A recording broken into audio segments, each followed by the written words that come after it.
Hello and welcome to our next lesson. In this lesson we're talking about translating words into expressions. And you will write easy addition, subtraction, multiplication, and division equations and translate between mathematical phrases written in words and numerical expressions. So on this first slide we're looking at these equations and we're asking, is the equation true? So we're looking here, we've got 24 divided by 4 and 48 divided by 8. So if we do 24 divided by 4, we know that that will be 6. 6 times 4 is 24. 48 divided by 8 is also 6. So then yes, this expression is true. How about B? 12 divided by 3 will be 4. 36 divided by 9 is 4 as well. So yes, this equation is true as well. And C, 4 times 3 is 12. 8 times 6, we already said 6 times 8 is 48, so this one is not true. We would have to put a line through our equation sign to show that 12 is not equal to 48. In D, 20 times 8, well, we know that 2 times 8 is 16, with the 0 on the end will give us 160. 10 times 4, well, 4 times 1 is 4, with the 0 on the end gives us 0. Again, 160 is definitely not equal to 40, so no, these are not equal. 34 divided by 2.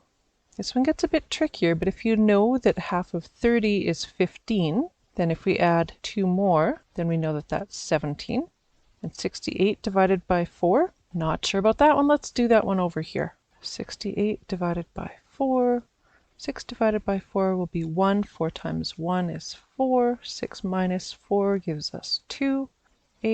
28 divided by 4 will be 7. 4 times 7 is 28. And we've got 0. So 68 divided by 4 is 17. So this one is true. And here we've got 11 times 4 is 44. 22 times 2 is also 44. So this one is a yes as well. So we can tell that these equations are true or they're not true. On this slide, discuss which operation each phrase makes you think of. When we think of add, what are some phrases that we think of? We could think of sum. What is the sum of the two numbers? Or we could think of increase by, a number that gets increased by something else. Perhaps more than, or total, or there might be other ones, but those are some phrases when we think of adding. How about subtracting? Think of the difference. What is the difference between two numbers?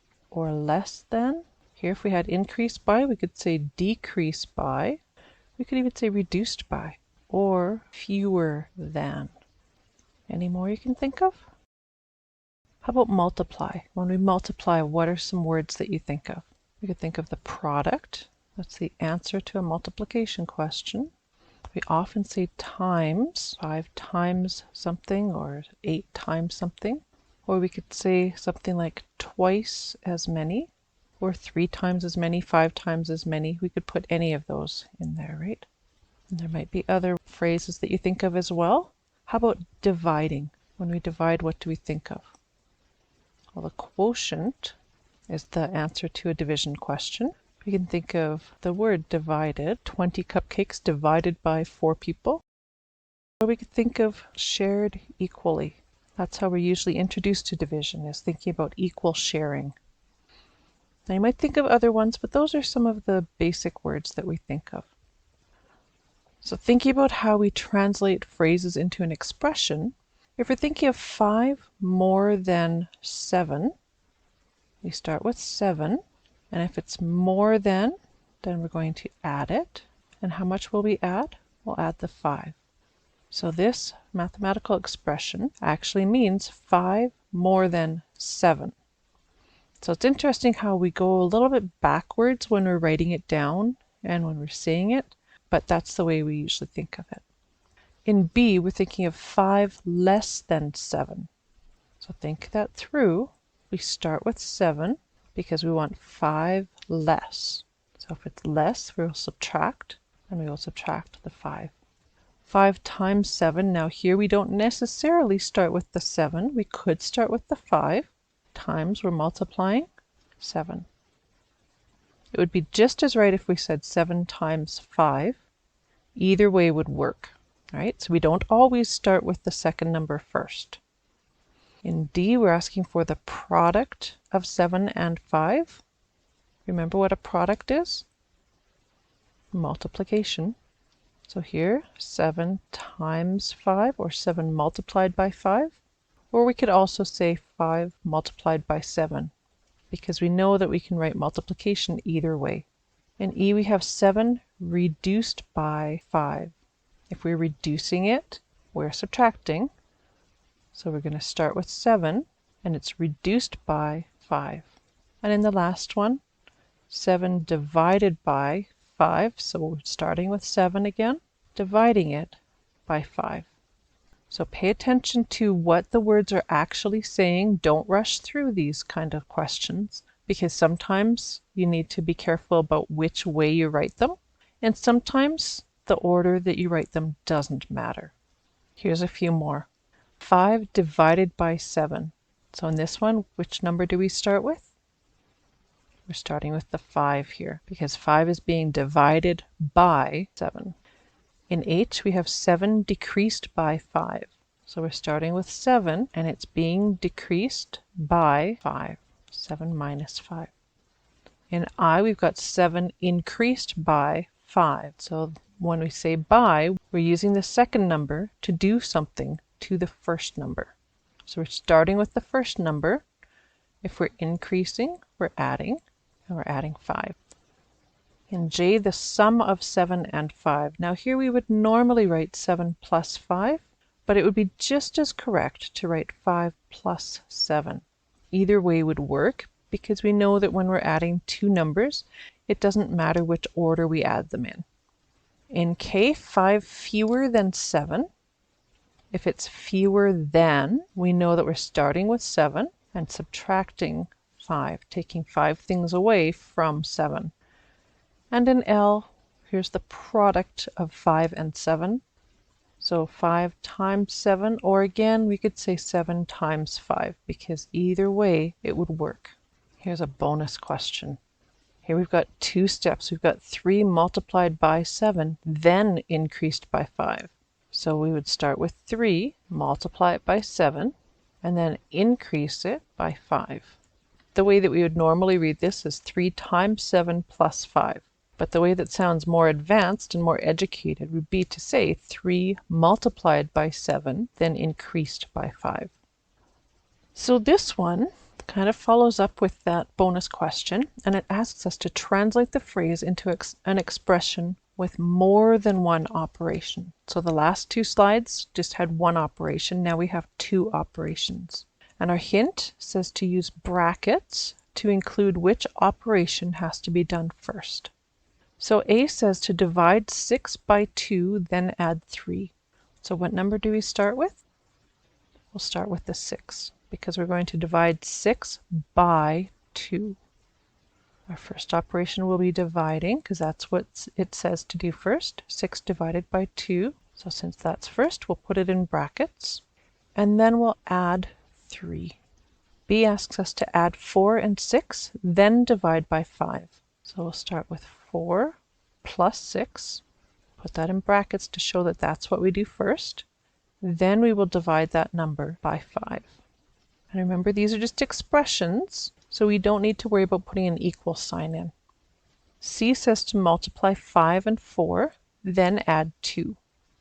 So we're multiplying 5 and 4.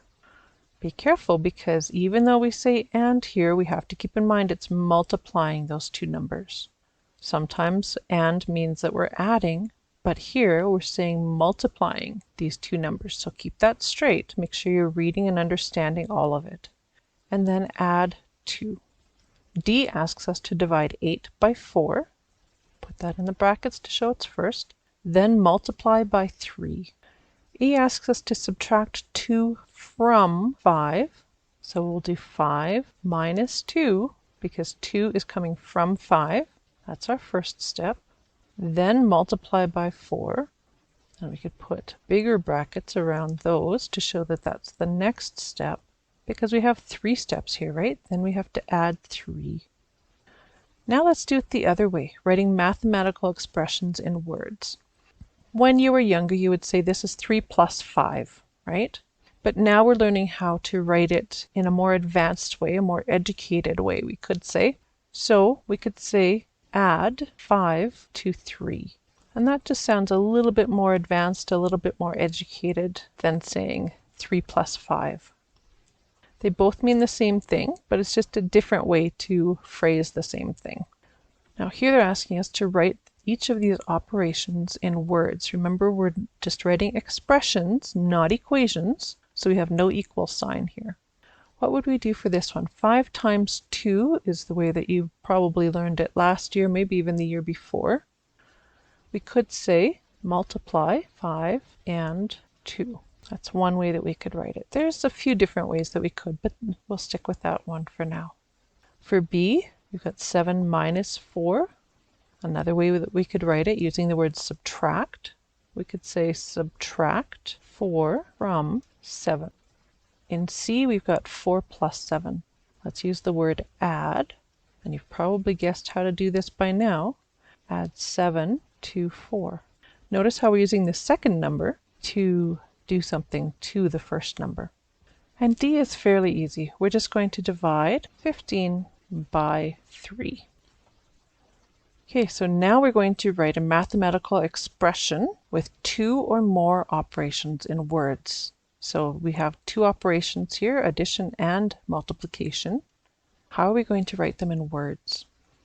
Think about which operation would you do first. Well, we already said that what we do first is what's in the brackets. So here's our brackets. So the first thing we would do is to add 2 to 3. So there's our first part. The second part is times 4, but remember, we don't really want to use the word times if we can avoid it. We want to use a more advanced word. So we would use the word multiplied by, right? So the operation we do next is multiplying by 4.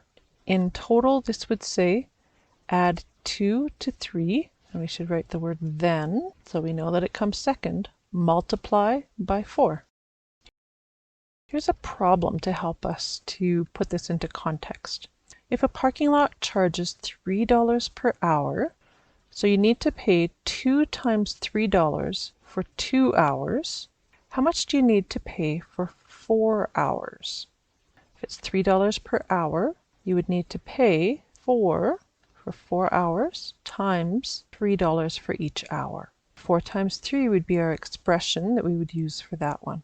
And if the cost of parking is 5 times 3, how many hours does that pay for? Well, we know it's $3 for 1 hour, so that means it must be paying for 5 hours. A movie ticket costs $8 for adults and $5 for students. How much will it cost for 2 adults to watch the movie? If we look back here, $8 for adults, so we know it's going to be 8 times 2 adults. So our expression will be 8 times 2 to find the answer for that question. How about this one? How much will it cost for 3 students?